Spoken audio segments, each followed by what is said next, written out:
우리가 만약 침잠에 이른다면, 충분히 그럴 준비가 되어 있다면, 불만이 생겨날 때마다 우리는 왜 그럴 수밖에 없었는지를 알게 될 것이다. 헨리 데이비드 소로. 안녕하세요. 조이부 카페에 오신 것을 환영합니다.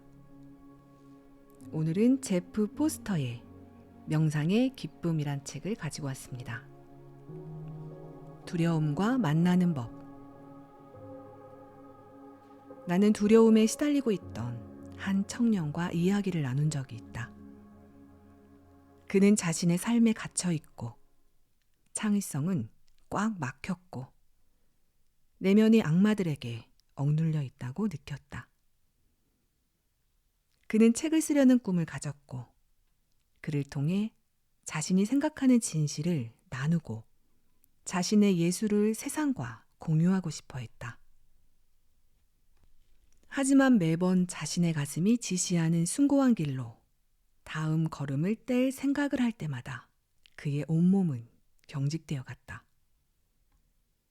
그리고 그의 정신은 두려움과 부끄러움으로 미칠 지경이 되었다. 그의 머릿속에 들어있는 너무나 많은 이미지와 목소리는 그에게 포기하라는 경고를 보내고 무엇이 잘못될지를 상상하게 했다. 게다가 사람들이 그의 예술에 대해 어떤 부정적 반응을 보일 것인지에 대한 생각들로 가득할 뿐이었다. 그는 거부당하고 비판당하고 조롱당하는 그런 것들을 견뎌낼 수 없을 거라는 생각이 들었다.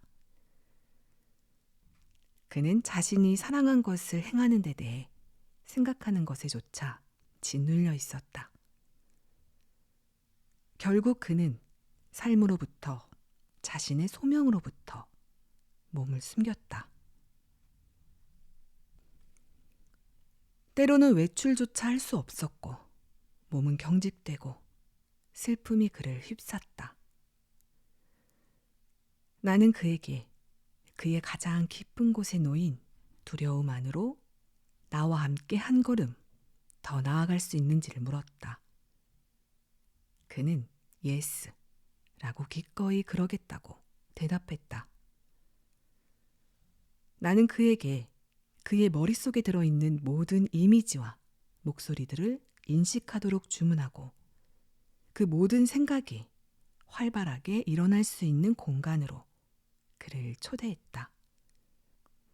그는 목소리들을 제거하거나 침묵시킬 필요도 없었다. 다만 어린 시절부터 이어져 온 오래된 창피스럽고 두려움에 찌든 목소리들을 그대로 지켜보기만 하면 되었다.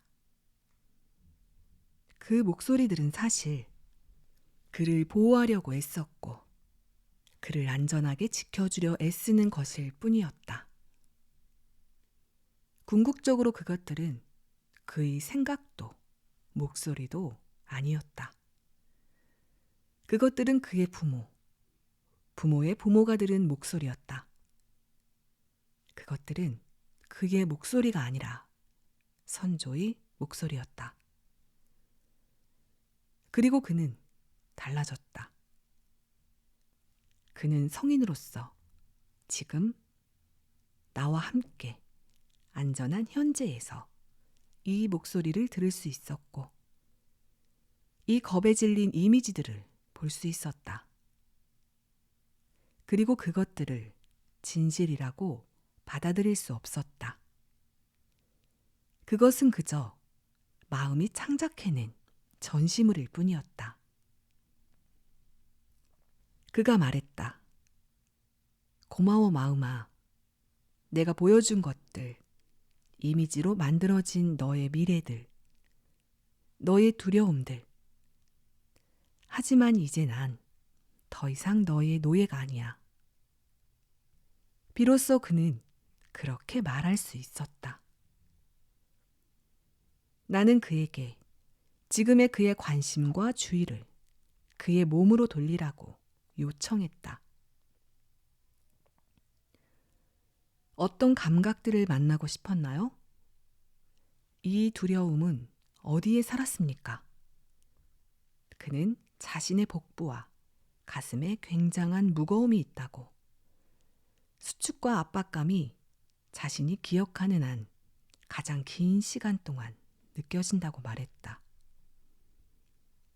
나는 그에게 그런 감각들과 함께 현재에 충분히 머물러 있도록 주문했다. 그 감각들에 그는 두려움이라는 이름을 붙였고, 그는 그것들을 고치려 하거나 치유하거나 멀리 떠나보내려는 어떤 시도도 하지 않았다.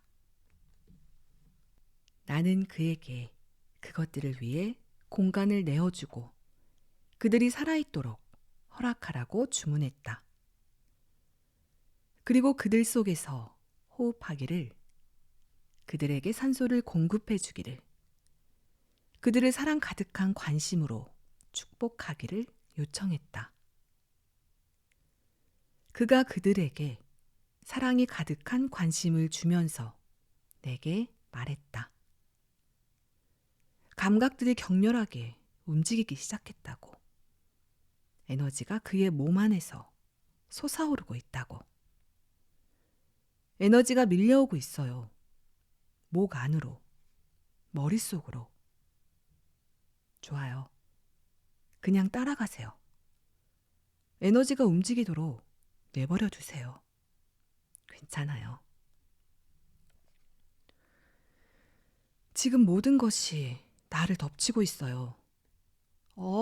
내 몸이 완전히 퍼져버렸어요. 두려움이 마치 바이러스처럼 퍼졌어요.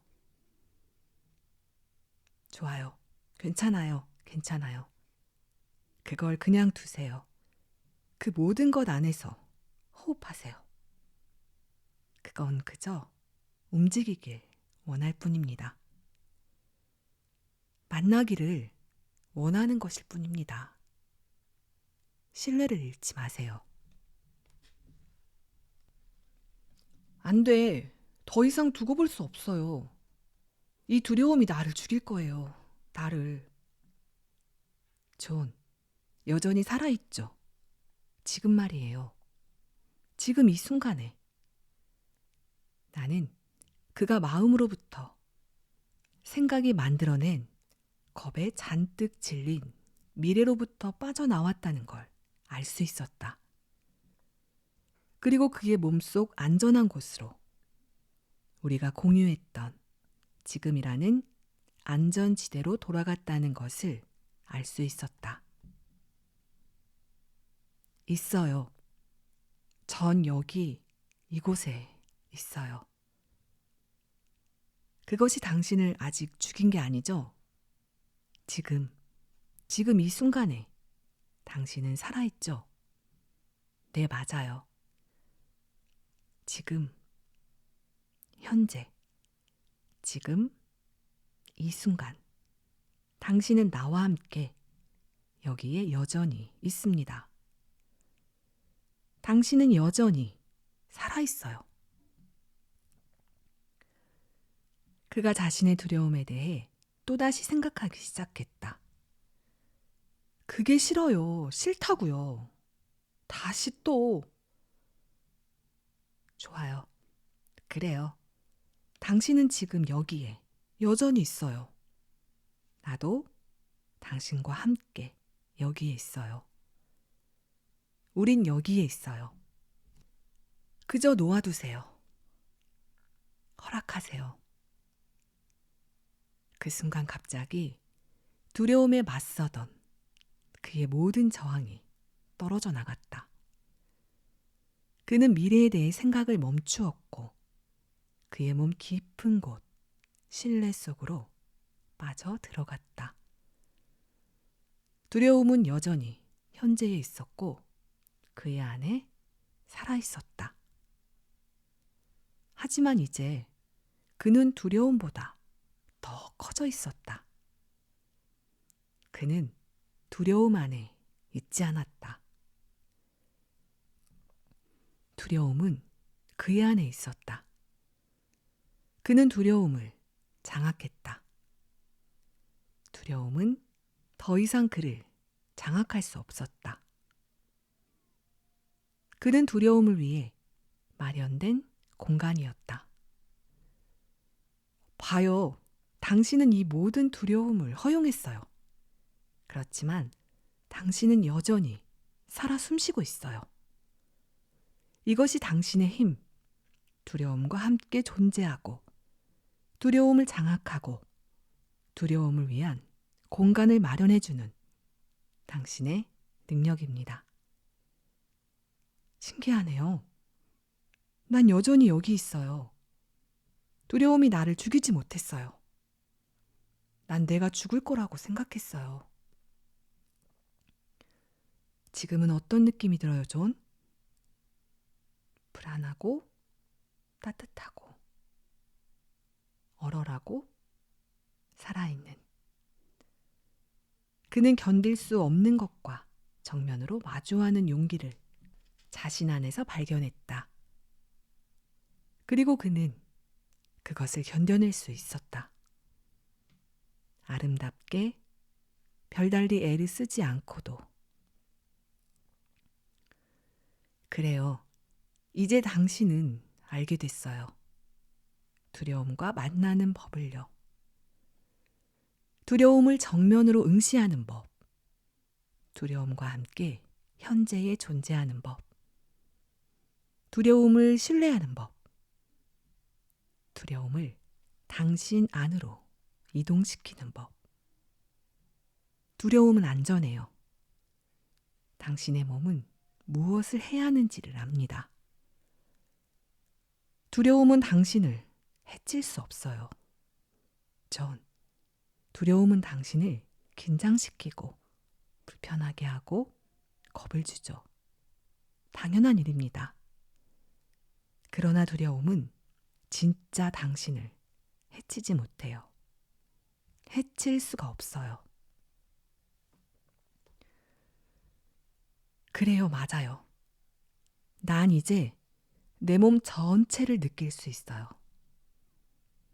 따뜻하고 흔들리고 삶으로 떨리는. 전에는 이런 식의 느낌을 받은 적이 없어요. 나는 한 달쯤 지난 뒤 존으로부터 이메일을 받았다. 그는 자신의 책을 집필하기 시작했다고 전했다. 블로그도 시작했고 자신이 쓴 몇 가지 글을 다른 사람들과 공유하기 시작했다는 것도 알려왔다. 반가운 일이었다. 때때로 오래 묵은 두려움들이 머릿속의 목소리로 울리거나 몸의 불편한 감각들로 떠오르긴 하지만 이제 그는 그런 것들이 나타날 때 자신의 일부로 받아들여 달아나지 않고 기꺼이 현재에 함께할 수 있게 된 것이다. 그리고 그는 두려움을 통해 글쓰기를 계속해 나갈 수 있었다. 두려움은 그를 막아설 필요가 없었고 그의 소명으로 달아나게 할 필요도 없었다. 그의 부름으로 그를 붙잡을 필요도 없었다. 두려움은 그의 용감한 여정에 더 이상 적이 아니라 하나의 동맹이 되어줄 수 있었다. 두려움이 찾아들 때 그는 그것을 기꺼이 맞아들일 수 있었다. 그의 내면에 있던 두려움에 가득 찬 어린 소녀는 잘못도 병도 고쳐야 할 골칫거리도 아니었다. 그는 사랑받고 포옹받고 축복받아야 할 존재였다.